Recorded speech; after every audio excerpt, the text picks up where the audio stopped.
Welcome to Rhetoric 101, English 101, Rhetoric 1, Week 3. This is our rhetoric and writing lecture. We're going to talk about two things today, sentence and paragraph structure, as well as, both those things, sentence structure and then paragraph structure. So this one may be a little over 10 minutes. I'm going to do my best to speed through this, and feel free to just pause if you need to, because I'm going to try to go through it pretty quick. I feel like this is a review for everybody. I'm sure it is. But at the same time, and if you took 088 with me or even 086, you probably, I always cover this. I always talk about sentence and paragraph structure early in the class because it should be kind of a baseline that we have. So again, let's talk a little bit about each one of these.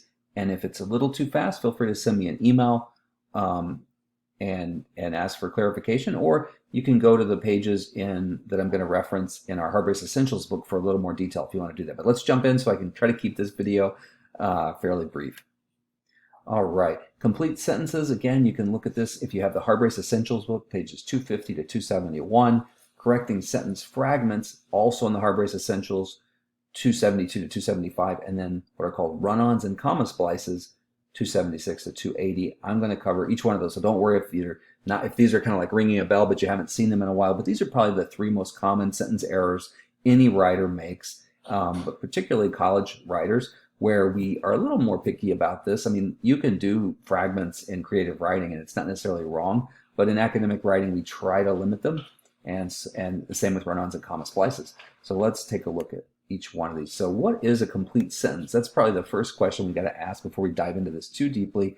And a sentence obviously has a subject, a verb, and in my mind, and I think in the Hard-Brace Essentials definition, it expresses a complete thought. You can have a subject and a verb without expressing a complete thought. So for example, here we have she is a pronoun, that's our subject, and she's doing something, she's going.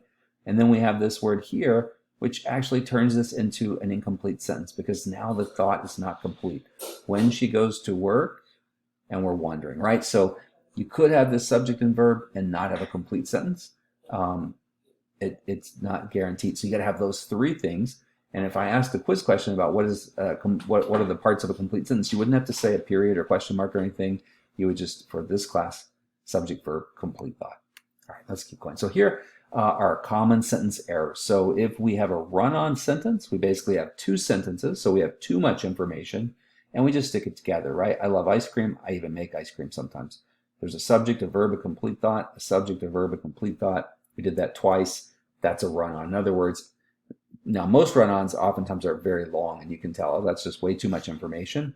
But this is a very short one just to show you an example of the problem. It's not how long the sentence is, but that you've got a subject, verb, complete thought, which is what's called an independent clause, a group of words that can stand on their own, independent, right?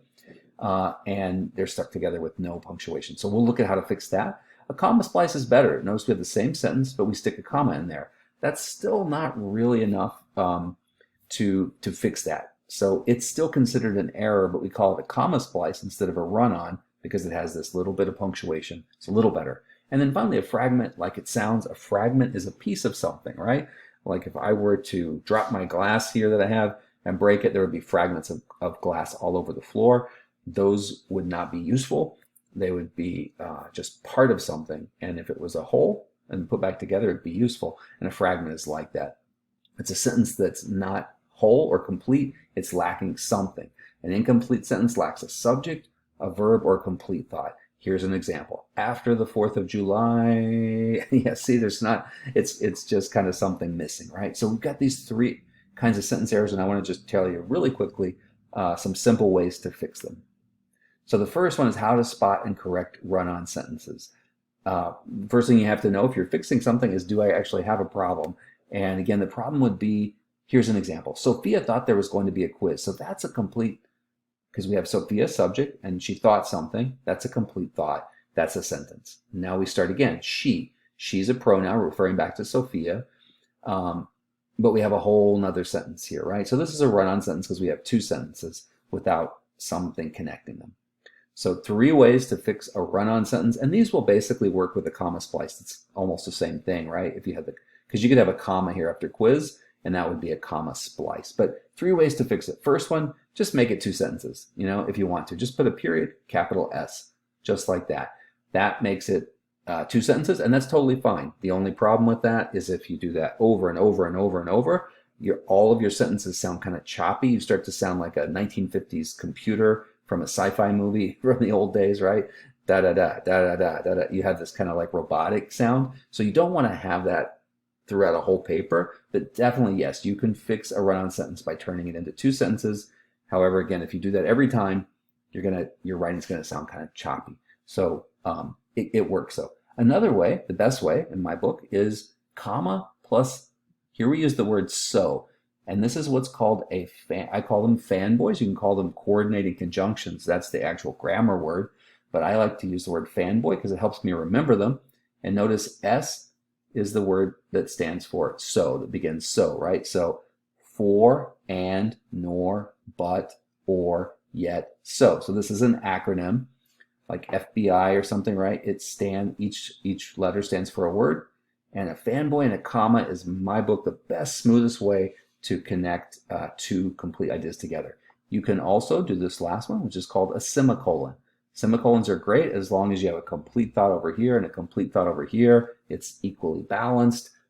Put a semicolon. That works too. You don't have to use a capital letter for semicolon because it's not a full stop. So again, these are the 3 ways. If you want to pause this, we're going to look at some examples and practices just a little bit about how you can connect, or correct rather, run-ons. Fragments, they're always missing something, right? So fragments, the opposite. A run-on, a comma slice has too much information. A fragment doesn't have enough. So here we have a missing subject. Estrella decided to complete the course online. Decided to complete the course online was missing a subject, so we added Estrella. I did that backwards, sorry. Raul writing in his journal. So there's part of the verb missing. Raul was writing. It needs that helping verb to make it complete. When Paulina opened Blackboard, here we have the complete thought missing, right? If you didn't have the when, it'd be fine. But since we do, it's a fragment, and the best way to often connect a fragment or correct a fragment is to connect it with a comma to a complete sentence. So when Paulina opened Blackboard, comma, she could attend class virtually. So now we have it connected. This fragment gets kind of latched onto a complete sentence, and that's one way to fix it. So you either fix the subject, add a verb, or maybe connect it to another complete sentence if you have this kind of missing complete thought. All right, let's look at a few examples. So let's look at fragments first, since we were just on that. We'll come back to run-ons. And with these, what I'd like you to do is maybe read through this. I'm going to go through this very quickly. But if you're watching this video, just so we don't make the video too long, because this could go on for 30 minutes if I do that. But I'll go through this really as quick as I can. And what I'd like you to do, again, if it's too fast, just pause it and read through these and choose. What you're looking for is on the left side, I'm going to have set up errors. The red part in particular is important. Alternative medical treatment may include hypnosis. That's okay. That's a complete sentence. But this one, the placement of a patient into a sleep-like state, is a fragment. So which of these 3 do you think would be good choices? I'm going to go right through them, but again, if you want to pause this and then come back, that might be more useful for you to see if you're doing okay with these. Alternative medical treatment may include hypnosis, comma, the placement of a patient into a sleep-like state. So what we did here, we had this fragment, we connected it to a complete sentence with a comma. So letter A is good. Alternative medical treatment may include hypnosis, semicolon, the placement of a patient into a sleep-like state. Sorry, I need a little buzzer. B is not so good because it is a semicolon. Semicolons are good when you have both sides are complete, but here we have a complete and an incomplete sentence stuck together with a semicolon, so not a good way to fix a fragment in this case. Alternative medical treatment may include hypnosis, period. Now we added a subject. This technique places, and we changed the verb too into a more active verb.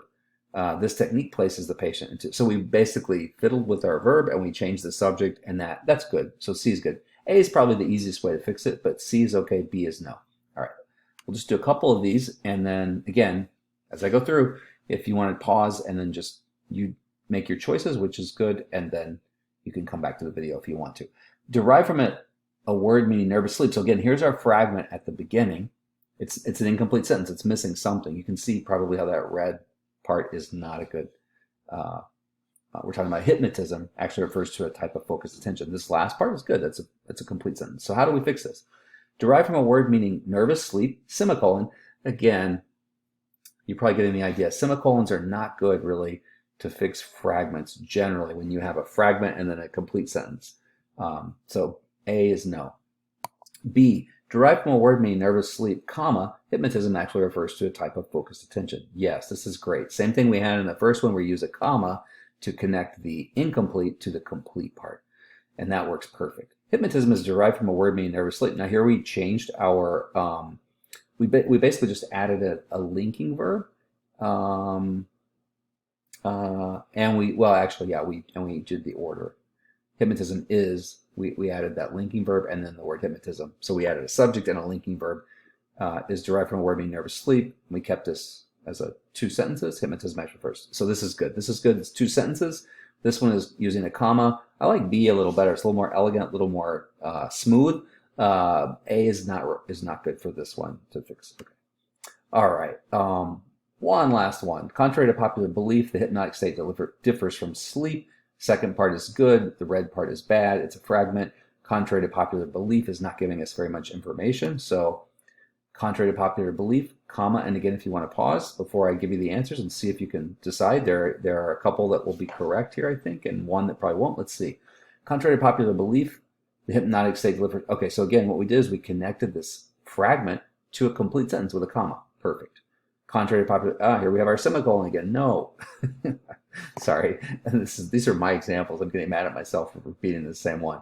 But anyway, the semicolon doesn't really work because you have a unbalanced. Semicolons are great when you, again, I've said that 3 times, so I won't repeat it, but this one, no, I wouldn't choose B. A is good. C, the hypnotic state differs from sleep, comma, contrary to popular belief. Now this is okay. We just kind of changed the order. This contrary to popular belief gets put on the end. It's still a comma connecting a fragment with a complete sentence.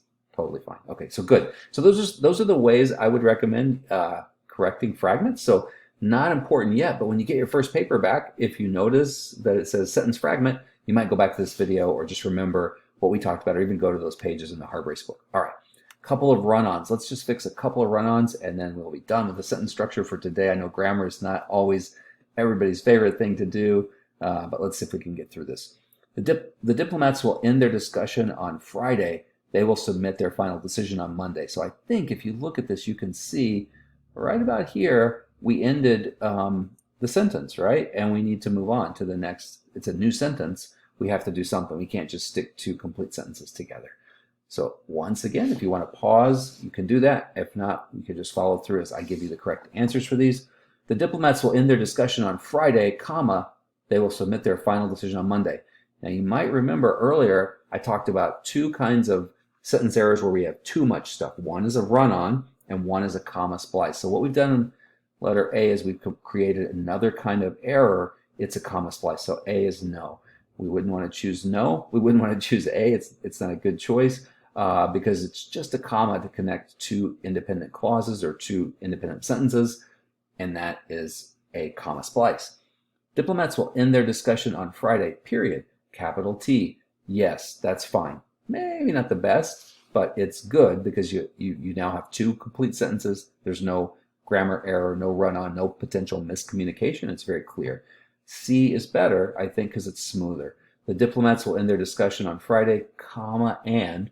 So this is comma fanboy. If you just kind of remember, comma fanboy. One of those words, remember, for, and, nor, but, or, yet, so. If you want to look them up, they're also called coordinating conjunctions, but they help. If you want to have a lot of fun, Google conjunction junction, Schoolhouse Rock. Sorry, that's one of my favorite. There was a thing back in the 70s, I'll say. I'll date myself a little bit there. That was a TV show. I think it was on ABC, and they would in the commercial breaks they would show all these things about history and grammar and math and stuff. And conjunction junctions, one of my personal favorites. They would use like rock songs from the 70s to teach grammar and whatnot. So anyway, but that's a conjunction. It's called the coordinating conjunction, connects ideas together. But I like to use the word fanboys to remember these. That was what's called a digression. Off topic. Okay, so run-on sentences. Example 2. Our division's reports are posted on our webpage. Hard copies are available by request. So once again, if you want to pause it, and then I'll give you the answers, or you can just stay along with me. Our division's reports are posted on our webpage. So we have the same example, right? Just like the first one, we have a comma trying to connect 2 independent clauses or independent sentences, which is, again, what's called a comma splice. So A is not a good choice. B, our division's reports are posted on our webpage, and. So conjunction, junction. Here we have comma, and, comma, fanboy. Perfect. This is my favorite way to correct a run-on sentence. Just has that smooth flow. Here we have a semicolon that actually will work. Remember, semicolons didn't work so much to correct fragments earlier, but they do work good because we have this balance. We have a good, nice subject verb complete thought on the left side of the semicolon, and on the right side we have a subject verb complete thought. So this one would be correct, this would be correct, and A would not be correct. Last one. Some diplomats applauded the treaty, others opposed it vehemently. So pretty short sentence, but still, and we have a comma here, right? So this is what's called a comma splice, not even a run-on. So same thing, how do we fix it? Well, we can add the fanboy, comma, fanboy. Perfect. All you did was add but, and now you have a nice, good, smooth sentence. You could turn that into a semicolon. That would work. Some diplomats applauded the treaty yet. Well, here you added this would be not correct because you still need a comma. So again, it's always comma, fanboy. This is one of our fanboys, our coordinating conjunctions. That's good, but you need comma, fanboy. All right, I'm going to skip this last one because I think you're getting the idea. And I just want to talk for just a minute. I know it's a lot in this one this week to talk a bit about developing paragraphs. This is certainly going to be a review for everybody, but just want to bring this up as you're writing the second draft of your essay where you're doing revisions and everything. And if I did say, maybe I'll say something about maybe add more support to your paragraph so you'll know what I'm talking about, just so we're on the same page. This is in the Harbrace book, pages 12 to 24. So it covers a lot of ground in the book because we're talking about topic sentences, supporting details, and then some of the methods that you can use to develop those paragraphs, and then also some of the patterns of organization. A lot of this is going to come up on one of our quizzes. So just that will come up. I don't know if it's this week's quiz. We'll have to check. So narration is storytelling. That's all it really is. It's a series of events. So when we say narration, we don't always mean like a story like this person. This person here is very famous. If you're out west, I lived out in New Mexico for a long time and went to school there and everything. And this is Hopi or Zuni. I think I should know that. I can't remember. But you would see these. I may be totally wrong about the tribe, so I apologize. But it is one of the pueblos, I think, around in New Mexico, in northern New Mexico. And but the idea is she's a storyteller, and that's attracting all these children to her, right? Like all these kids are climbing up on her because she's telling stories. Human beings, I believe, just were hardwired for stories. We've been telling stories for thousands of years, right? And probably much longer than that. The paintings that they find on these cave walls and so on were kind of stories. So we're hardwired for story, but not always like the storyteller would be telling here, right? In academic writing, it might just simply be a series of events. If you had a traffic accident and the police officer came and you had to tell them what happened, you would probably use chronological or what's called time order to tell that story. You might even use some transitional words like, well, officer, first this person pulled out in front of me, and then and later, etc., right? So you get the idea. Narration is a series of events, a story. It's a great way to add to your body of your paper. Description is painting a picture with words, is what I like to call it, but it's basically trying to involve the five senses so somebody can actually imagine what you're trying to describe. So you might tell how it looks, how it sounds, how it smells, how it tastes, how it feels. If you do all that, you probably won't always use all five senses, and you arrange that in space order. Things like in the front of the room, next to me, behind me, under the desk, my dog is snoring here, whatever is going on, right? These are transitions that tell us about what's called spatial order. And obviously, if you're doing a physical description, you're not going to do it in time order. First he was wearing glasses, and then he was wearing a check shirt. No, you're going to do you're going to use spatial order, right? So that's description. We've got two more real quick. Comparison contrast, we do it every day. These are, looking at the yogurts here. This one has 9,000 calories. It tastes delicious. This one has, 0 calories. I'm not so sure. This is a hard decision for me usually. But it's comparison, right? You're looking at how something's similar, how something's different. We obviously do that a lot in academic writing. You're talking about maybe two famous generals from the American Civil War, or two treaties that were signed. These things kind of come up like in history classes, two theories of personality in a psychology class, whatever. All these things, we do these comparisons in academic writing. So very good things to be comfortable, not only as a writer, but also as a reader. And then finally, our last one is what's called process analysis. And what I'm going to do in just a second is just kind of quiz you. So again, like we did with the sentences for paragraph structure, I'll just ask you to pause your video and read through a paragraph and tell me what kind you think it is. Obviously, you're not going to tell me, but maybe you can make a note to yourself, and then at the end, I can tell you what it was, and we'll see if we can match these up. It's not so much that I want you to memorize these types of paragraphs, or we're going to quiz on them as much. There'll be some questions, but it's more just recognizing them. So when you're reading something, you're like, oh, this person's giving me a process. This person is describing. This person is telling a story, or I want to tell a story, so I might set it up this way. So it's about using these paragraph types. So again, process writing, it's either going to be, I always say I used to call my uncle when I have a problem with something mechanical, or a friend. Now I just go to YouTube, right? And my dishwasher won't, whatever. The card is having this problem, whatever. Why don't my flowers grow? I don't know. Anything you can think of, right? You can find these YouTube videos, and those are how to. They tell you how to do something in very simple language usually, so you can do it. The other one is an explanation. This is more complicated in academic writing. How does a tree take sunlight and water and manage to turn that into energy and grow? Or how does the human body take food and digest it and grow? So all these would be more complicated explanations, whereas like a how to change a flat tire is a much more basic. But it's the same process. We're going to use process writing is going to be arranged in chronological order, just like when we're telling a story.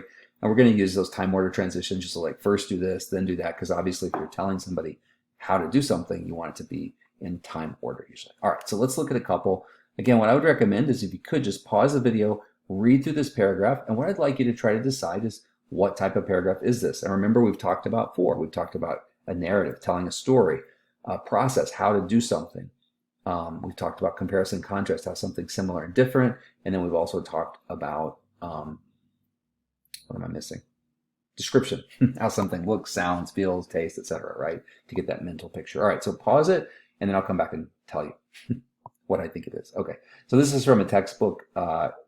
If you pause it, got to read through it. It's a textbook from a psychology. I actually took some of my old textbooks, believe it or not. I still have textbooks from when I was in college, and pulled paragraphs out of them just for examples of academic writing. So, and how we use these types of writing in lots of ways. So yeah, this is a process analysis because it's telling us a step-by-step, step 1, step 2, step 3, step 4, step 5, how to control eating, right? This is a very old-fashioned, I think this is almost like mean when I read through this, because it seems like it's very punishing or something, reprimanding oneself or having one. So I don't know if I could deal with that. Like, oh, you shouldn't have eaten that Twinkie. You're bad. That's what it sounds like to me. Anyway, but it's an old book, so different kind of psychology back then. But this is from a psychology textbook, and it is a process paragraph. The transitions here are numbers; they're not words. And the main idea is like how to control your eating. So again, it's a process paragraph. That's really all I'm looking for to get you guys to kind of recognize what type it is. Let's look at a couple more. So we have one of each, hopefully, before we stop tonight now. All right, this is from a novel. It's a great novel called The Last Picture Show. Picture Show is this is a novel set in a little town in Texas back in the 1950s during the Korean War. And picture show was a word that they used for a movie theater back then, right? So take a look at this one. And then if you want to pause it and then main thing is to decide, is this a narration, description, process analysis, or comparison contrast? And again, if you pause it and you come back, you might have noticed some of the things like this. Some of the transitional words are spatial. One car, so we have a visual too. We see a car on the courthouse square. So this little town has this plaza or square, right? The night watchman's old white Nash, a kind of car they don't even make anymore. A cold norther, you can imagine the cold wind blowing in. Maybe it's autumn or winter even. And this cold wind is blowing in, so you can feel that. You can see something. So you're getting those 5 senses, right? This is in a town called Telia, which is a small town in Texas. It's a real town. 41 Chevrolet, not at its best on cold mornings. And I like the way they describe it coughs. When he's trying to start it, it coughed. If you've ever heard an old Chevy pickup trying to start, it kind of has that coughing sound sometimes and they won't start. Any old car. My first car was a very old car, and I remember that feeling of in the cold morning trying to get it started. So lots of 5 senses. What kind of paragraph is this? You probably guessed it's a description. We're getting the 5 senses, and we're hopefully, as you read this, you can visualize. And I certainly can when I read this. I've been in towns like that a lot in my life, and I read the book, and I can just feel it. I can imagine it. So it works. It's a description. All right. If you want to pause it again, let's look one more. This is from a memoir. So if you paused it, I'll wait a second and then you come back. And maybe you were able to notice some things that are time order transitions. I was baptized during Easter. Oh, and by the way, this is from a book called This Boy's Life, and it's a memoir, which means it's not fictional. It's a real someone's real story, but not a biography either. During Easter, and it has to do with his catechism. And to prepare ourselves, we were supposed to make confession. Sister James, there was an appointed time, so it's a little subtle. It's not like it's just saying first, second, third, but we have an appointed time during Easter that week. So you're seeing a lot of transitional things that have to do with time order. So you're probably guessing this is telling us a story or series of events, which is a narrative. And this is a basic narrative paragraph from this boy's life. All these paragraphs may have other things going on. There may be elements of description. I'm just kind of pointing out what I think is the primary thing happening. So good example of narrative. And let's go on to our next one. This is a tough one. This is from a physics textbook. So if you want to pause and read through this one for a minute, see what you can figure out. Remember, we've got 4 types we're looking at: narration, description, process analysis, and comparison contrast. And we've already seen narration and description. So I'm going to try to show you one of each type. So what is this one? So if you want to pause it. All right. So what we see here, if you did pause it or if not, the physical and engineering requirements for how to make artificial snow. That's what we're talking about. This is from a physics textbook that has to do with skiing. You know, skiing, like you see in the picture. How does somebody just slide down a mountain on, 2 pieces of fiberglass or whatever they're made of these days, carbon fiber or whatever, at 60 miles an hour or whatever? How do they do that? How do they do that? Well, one of the things, they have to always have good snow. And this paragraph describes the process of making snow. It's pretty complicated. Again, it's from a physics book. But so when you read this, you may be getting the sense that it is a process analysis, how to do something. Now, remember, there's 2 kinds of process analysis: how to actually do it, but then just to understand the process, we just give it kind of an explanation, right? So this is not a how-to. You're not going to be able to make snow just by reading this, but you might understand how snow is made, just like you might understand photosynthesis or something in a biology textbook. So again, this is a process analysis. We're going to look at one more as our last one. So if you want to pause it and take a look at this. This is from a history textbook, from a history class I took, and it's specifically focused on Asian history. And this one's about Korea's history. And this goes back to 2 different time periods in Korea's history, where Confucius, or Confucianism was very influential, this religion from China. And that was during the Chosun period, right? So we have the Chosun period.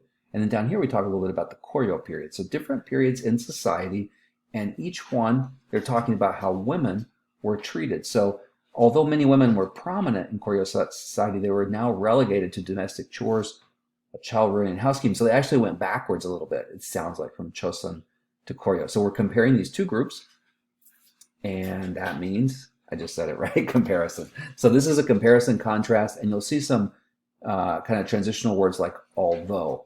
Although is a word that signals that we're talking about, 2 different things and comparing them. As old, as can also be used as a transition. However is often used. These are kind of your common transitional words for comparison contrast. All right, so this video has gone pretty long. I'm going to stop there. We have a couple more examples, but no need to go into all those. But just a reminder that we're going to use these for a lot throughout the semester. And if I did say you might want to do more to develop your paragraphs or add support to your paragraphs, you might think about maybe I could add more narrative, descriptive, comparative, or process writing in my into my essay. So as always, if you have any questions, send me an email, and I will see you or hear from you soon, hopefully.